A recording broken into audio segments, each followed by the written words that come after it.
Yeah, I have. I thought if I'm going to do this, I cannot make it more of like a vain thing. So I don't go around in tank tops, and he is thicker. He's kind of like this beast of burden. He's self-imposed, living in the jungle for 20 years. Now, let's talk. How many people do you think that you personally, as John Rambo in this film, get to dispatch? How many people do you kill? Well, you know, population has gone up in the world since Elvis. So, and in fairness, probably about 300-400. For 300-400, okay. It's easy, 300-400, and you see most of them. But they deserved it. Yeah. They did. I swear, they did deserve it. Well, let's have a look. Before we go and talk about this, let's have a look. This is Rambo 4, and it's actually called Rambo 4, isn't it? Well, no, I don't know. Here they may call it John Rambo. John Rambo. Is it called John Rambo here? I don't know. Yeah. You're in charge. You can call it what you want. It was a Rambo in America, John Rambo here. John Rambo. Rambo 4 on this show. Okay. Well, whatever you call it, it's the latest Rambo movie. And do you think the last one, or would you go back to this character? No, this one I'd love to go back to. Yeah. I'm glad to hear you say that. It's like losing. You don't get an opportunity to play this kind of character very often. I mean, at first, in the beginning of my career, I said, oh, it's kind of a stigma and a stereotype. Now, I'm really proud to have been lucky enough to have this. It opens on the 22nd. Have a look at this. You want a night out where you see a lot of bad guys being dealt with? That's the way to go. So hold on. We have a list of the deaths in the Rambo movies that we think this is fairly accurate. In First Blood 1, okay, number 1, there's one death every 94 minutes. They reckon. You only kill one guy in Rambo in the First Blood. Small budget. Okay.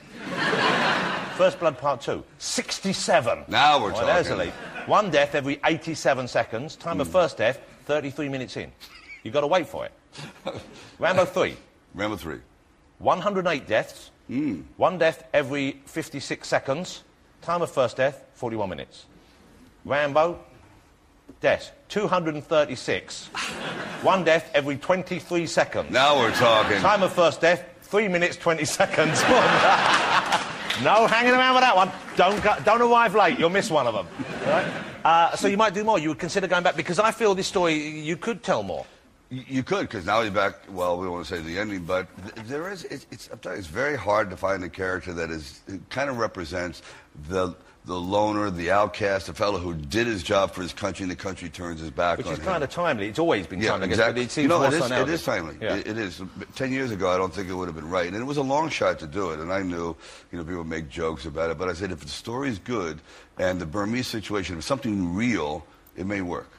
We have on the show next week, I like to think of the English version of Rambo, a fellow called Bruce Forsyth. Now he's 80, but he's kept himself in remarkable shape. He's still working on a regular. He's a big star. I saw him in a magazine. He's looking good. He's looking good. Yeah. So conceivably, you could do this for another 15, 20 years pretty easily if you looked after yourself. Well, until I'm a skeleton. I'm just so you could be a cameo part then, maybe. Just once. Let me ask you about your writing, because you've always written, and one of the things I've always admired about Mr. Stallone is he didn't wait for his opportunities to come his way. He created them for himself. You were out there working, you were writing ideas, and you wrote the first Rocky movie, of course. Yeah, I didn't have much time. There was an opportunity. I went in there actually as a job as an actor, and they said, well, no, you're not going to get it. And on the way out, I said, and I write a little bit too. Well, if you have anything, so I didn't have anything. So the opportunity was open, and I ran home, and I thought about what would it be like, Everyone's got a Rocky kind of story. And I thought about Rocky Marciano. I started writing, and a few days later I had a semblance of a script, but it's a good enough idea to get my foot back in the door. I mean, people say, well, you wrote it in 3 days. No, I wrote a thing in 3 days. So you had the idea exactly in 3 days, more or less. Exactly. And then you went and polished it. Yeah, maybe 10%. And how hard was it to then sell it? And how hard was it for you to hang on to the role? That was the hardest part, because they said, let me explain something to you, Mr. Stallone. You're a zero. You're nothing. We don't know who you are. Your closest friends don't know who you are. So they wanted Ryan O'Neal or Jimmy Kahn or Burt Reynolds or Robert Redford. Hang on a second. Imagine if Burt Reynolds had been Rocky. We wouldn't have taken this. His wig would have gone flying off with the first punch. The corset would have popped open. Bert. Your life itself, it seems you've never written your autobiography, have you? You've never sat down. No, I can't. I mean, I couldn't tell the truth. Why not? Because I'd be killed. Because from what I've read about you in various interviews and articles, you've led a pretty crazy life. We know of your mother, because your mother kind of came out of her shell a little bit as you became famous. Yeah. And she was over here on a reality show, and then they brought her together with one of your ex-wives, which I thought was a rather cruel trick. Which one? The tall one? The tall one. Okay. But then they became quite friendly. In a way, it was quite nice. That's frightening, isn't They it? overcame stuff. Yeah. Terrifying for you, I'm sure. You know. Like attracts like. No, actually, no. I'm kidding, Mom. I'm kidding.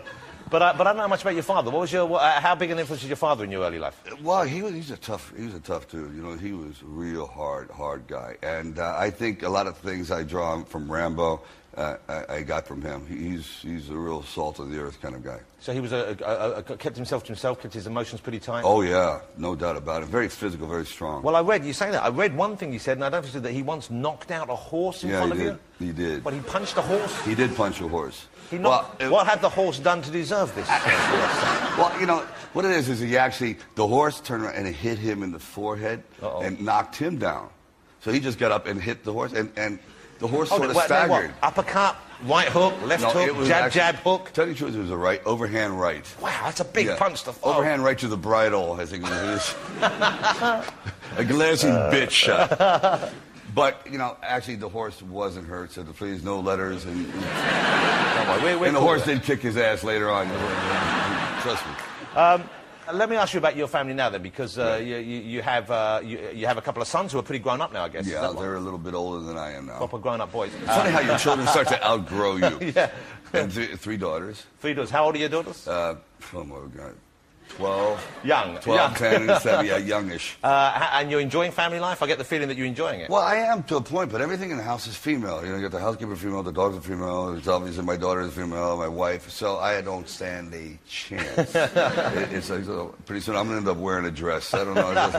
I bet you love it, don't you? I do. Actually, I do. It's nice. There's something about them to keep you honest. I was just talking to him right before I came on 10 minutes ago. Oh, how nice. Hey, you know, I want to see you keep making movies, but I don't know if you're like me. As I get older, I just want to spend more and more time at home.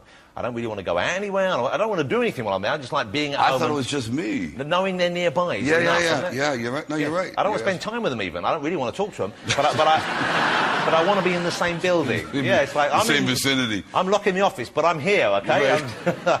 Right. Now, here's the thing, and I would have thought this is a daunting prospect for any young man, is your young ladies are going to grow up and boys are going to show an interest and they're going to want to date them. And you know what boys are like. You were one yourself. They're going to want to get away with all the sweet stuff before they get permission from father. Now, what are you going to do about that, Sylvester Stallone? Dun, dun, dun.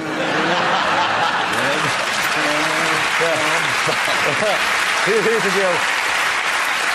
Yeah, there's a little guy, he's 15, he's come to our stage mission, he presses the doorbell. You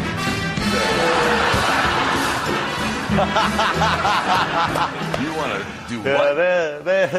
They're going to be looked after. No, it's going to be horrifying. Their only chance that they're ever going to date is if I slip on a bar of soap and break my neck, fall down a flight of steps, and I'm in a body cast for years. You know what? By the time they get old enough, they'll be ready, and you'll know they're ready, and it's going to be fine. So. I'm too immature. Let me ask you about before we part company, because I know you have to go. How much do you keep in touch with your fellow action performers of the 80s? Who you? I do a lot. I mean, I see Arnold like every weekend, and we're trying to find a place. You cannot smoke a cigar left in California. Yeah. Now you understand that pollution is killing everyone. You cannot see 10 feet from it because of the cars, but the cigars, watch out. Now, so where do you go for that? Because I was in LA, and I like a cigar myself. Yeah, exactly. And I was interviewing someone. I was down by the beach, and I thought, I'll just stroll out here on the beach in Santa Monica, have a cigar. I went outside, they said, you can't smoke that out here. You can't even smoke it outdoors on the beach. No, you don't. My garage. That's what you... Pretty much, I'm sorry, it's getting down to like this. Yeah, but it's okay you say that, but how do I get into your garage when you're not there, folks? I know people. Give me a beeper. I'll give you a beeper. And Arnie is governor. Did you vote for him? What do you make of him as governor? You know, Arnold's a genius. I mean, seriously, he's had 3 incredible careers. Well, he's a smart guy, of course. I know that. No, you want to say just, he may not be able to sit there and split atoms, but he knows how to get things done. He knows how to move people. And if they would allow him, because our Constitution doesn't allow foreigners, considering the entire country is made up of foreigners, they can't run for president. But he has to be born in the United States, don't you? Born in the United States. And he would French be. Or something, isn't he? He's French-Canadian. Spanish. So he can't run for president. Do you think if he was to run for president, do you think he would get support? Do you think he would get voted in? Unbelievable. You think so? Yeah, I mean, believe it or not, he gets it. He gets it. And if you look at, like, at American politicians, all you need is the catchphrase. If you got a good phrase, you know, you get it. Well, he has one, of course. There it is. I'll be back. I'll be back. Here we have him, just when he was signed in as governor. Now, that's a fine figure of a young lady. Who wouldn't vote for that? I have nothing to hide. Oh, that's a good look. Mr. Stallone, what a pleasure to spend time with you. I'm glad very much that we haven't lost you to politics, because I want to see the movies. Keep them coming. I'll try my best. Rambo's out. As I said, it's out on the 22nd. Make sure you catch it, especially if you like seeing people blown to smithereens. Who deserve it. Yes, there's a moral message. Mr. Stallone, lovely to have you here. Thanks for coming on the show. Sylvester Stallone, ladies and gentlemen. I'm a fan. Come here, give us a nod. Take it easy. Good, safe journey home. Sylvester Stallone, ladies and gentlemen. Wow, well, thank you to all my guests this evening, of course, to Sylvester Stallone.